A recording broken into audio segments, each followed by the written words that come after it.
Hello students, आज हम बात करेंगे हाउस वाइफ को लेकर कि हाउस वाइफ जो है वो किस प्रकार अपने लिए स्टडी का टाइम निकाल सकती हैं, वो किस प्रकार अपने इस बिजी शेड्यूल में अपने परिवार, बच्चों और जिम्मेदारियों को मैनेज करते हुए अपने लक्ष्य के लिए समय निकाले, अध्ययन करे, क्या हो उसकी दिनचर्या जिससे कि वो बेस्ट स्टडी कर सके। ऐसे हाउस वाइफ के ढेरों क्वेश्चंस हैं कि हमें पढ़ना होता है लेकिन हम टाइम नहीं निकाल पाती हैं, हमें बच्चों के साथ, परिवार के साथ अपनी स्टडी को मैनेज करना है, हम किस प्रकार से मैनेज करें। तो आज अधिकतर ऐसे क्वेश्चंस के जवाब उन्हें यहाँ मिलने वाले हैं। तो हाउसवाइफ प्लीज़ इस वीडियो में स्टार्टिंग से लेकर एंड तक बनी रहें। आपको बहुत से ऐसे क्वेश्चंस हैं जिनके जवाब आप जानना चाहती हैं, शायद उनका जवाब आपको यहाँ मिल जाए। तो स्टार्ट करते हैं आज का वीडियो। हाउसवाइफ, आपको पता है कि अगर हम सुबह जल्दी उठ जाती हैं तो बहुत सा ऐसा टाइम है जो हम हमारे लिए और हमारी जिम्मेदारियों के लिए निकाल सकती हैं। तो मैं उम्मीद करती हूँ कि हर एक हाउसवाइफ जल्दी ज़रूर उठती है और वो टाइम लगभग 4 बजे के समथिंग का होता है। तो अगर आप सुबह 4 बजे उठ जाती हैं और आधा घंटा अपनी दैनिक दिनचर्या को देती हैं तो आपके पास 4:30 बज जाएंगे और 4:30 बजे मतलब आधी घंटा आप अपने आप को देते हुए फ्रेशन अप होना और थोड़ा योग व्यायाम वगैरह करना, उससे आपका माइंड भी फ्रेश रहेगा और आप पूरे दिन के लिए चार्ज भी हो जाएंगे। हाउसवाइफ, एक बात ज़रूर ध्यान रखिएगा, आपका जो परिवार है, आपकी जो जिम्मेदारियां हैं, आप उन्हें तब ही निभा सकती हैं जब आप स्वस्थ हों और अपना ध्यान रख रही हों। तो प्लीज़ अपना ध्यान ज़रूर रखें। अब जब आप यहाँ पर अपनी दैनिक कार्यों से निवृत्त हो गई हैं, उसके बाद 4:30 से लेकर 6:30 तक आप स्टडी कर सकती हैं। अब ये टाइम थोड़ा ऊपर नीचे हो सकता है कि अधिकतर गृहिणियाँ जो ग्रामीण एरिया से आती हैं वो 5:30 बजे के समथिंग या 5 बजे के समथिंग ही काम के लग जाती हैं, ठीक है। तो यहाँ पर आप अपने अकॉर्डिंग कोशिश करें कि थोड़ा ज़्यादा टाइम निकाल पाएँ। 5:30 बजे तक आप क्या कर लें, अपने पढ़ने के टाइम को ही रखें और फिर आप काम के लगें, ठीक है। तो यहाँ पर आपको 1-1.5 घंटा पढ़ने का मिल जाएगा, ठीक है। इसी के साथ जो शहरी इलाकों में गृहिणियाँ रहती हैं वहाँ अमूमन 6:30 बजे तक शायद काम ना हो तो उन्हें पूरे 2 घंटे यहाँ मिलते हैं। तो इन 2 घंटों से मैं उम्मीद लगा रही हूँ कि आप शायद 1 घंटा तो अपनी स्टडी का निकाल ही लोगे।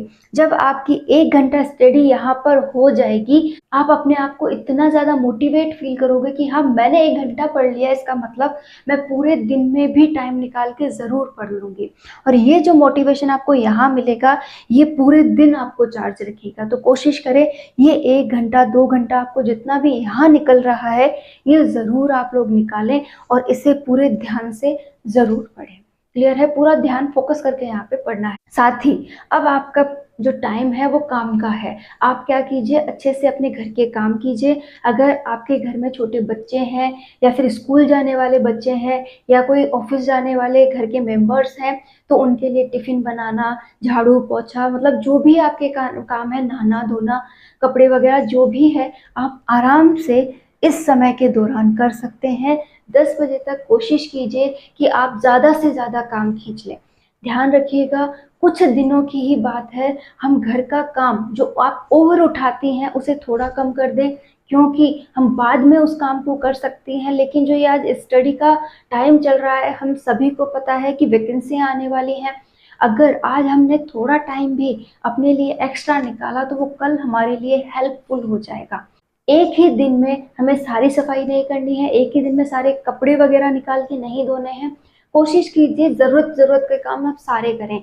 अगर साफ सफाई करनी भी है तो पूरे घर की एक साथ ना करते हुए एक एक कमरे की कर लो, ठीक है। उससे क्या होगा, आपका जो बर्डन है, एक साथ वर्कलोड जो आप बढ़ा देती हैं, उसमें आपकी कटौती हो जाएगी और काम भी लिमिट में आएगा।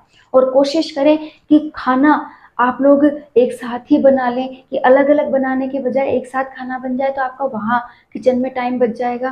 तो आप कैसे भी अपने आप को मैनेज कर सकती हैं। कोशिश करें कि इन 10 बजे तक आपका सारा काम घर का फिनिश हो जाए। एक उम्मीद मात्र है कि यहाँ पर आपका काम कंप्लीट हो जाएगा। क्लियर है? अगर आपका काम यहाँ कंप्लीट हो जाता है तो 10 से लेकर 12 बजे तक आप फिर से एक बार और स्टडी कर सकती हैं। अगर 2 घंटे यहाँ मैंने निकालने के लिए कहा है, तो आप यहाँ पर 1 घंटा या आधा घंटा तो ज़रूर निकाल लेंगी, ठीक है? जब आपके 12 बजे तक की स्टडी हो जाएगी तो 1 घंटा मैं मान के चल रही हूँ कि हर किसी की हो जाएगी। अब फिर से जब आपके 12 बज जाएँ तो आप क्या कर लें, 12 बजे से लेके ढाई बजे तक किसी के यहाँ दोपहर में लंच वगैरह बनते हैं तो लंच बना लीजिए, और बच्चे स्कूल वगैरह गए हुए हैं तो वो आ जाएँगे, उन्हें अटेंड कर लीजिए। साथ ही आप खुद भी खाना वगैरह खा के बच्चों के साथ थोड़ा टाइम स्पेंड कर लीजिए, उन्हें कपड़े चेंज करवाना, उनसे पूरे दिन की बातें पूछना कि बेटा आज स्कूल में क्या हुआ। इस तरीके से आप उनसे कनेक्टेड हो पाएंगी, और उनसे जो आप बातें पूछेंगी उससे उनमें एक एक्टिवनेस आएगी, वो बोलने के लिए जागरूक होंगे। आपको भी पता चलेगा कि आज इनके साथ स्कूल में गलत हुआ या सही हुआ, या इन्होंने किसी के साथ गलत किया या सही किया। इससे बच्चों में कम्युनिकेशन स्किल बन जाता है अपने माँ बाप के बीच। तो ये काम ज़रूर करें। इसी के साथ अब आपके इजीली रेस्ट भी हो गया है, बच्चों को भी टाइम मिल गया है। अब आप क्या करें, फिर से 2:30 से लेकर 4:30 बजे के बीच आप अपनी पढ़ाई करें। बच्चा अगर सोता है तो बहुत अच्छा, और अगर नहीं सोता है तो आप उसे भी स्टडी में ही इन्वॉल्व रखें, उसे फ़ोन वगैरह देने की ज़रूरत नहीं है। तो ये काम भी आप यहाँ से कर सकती हैं। साथ ही अब आपको क्या करना है, जब आपका स्टडी यहाँ फिर से 2 घंटे निकल रहा है तो आप यहाँ, मैं उम्मीद कर रही हूँ कि आप 2 घंटे भी नहीं तो 1 घंटा तो ज़रूर पढ़ेंगे।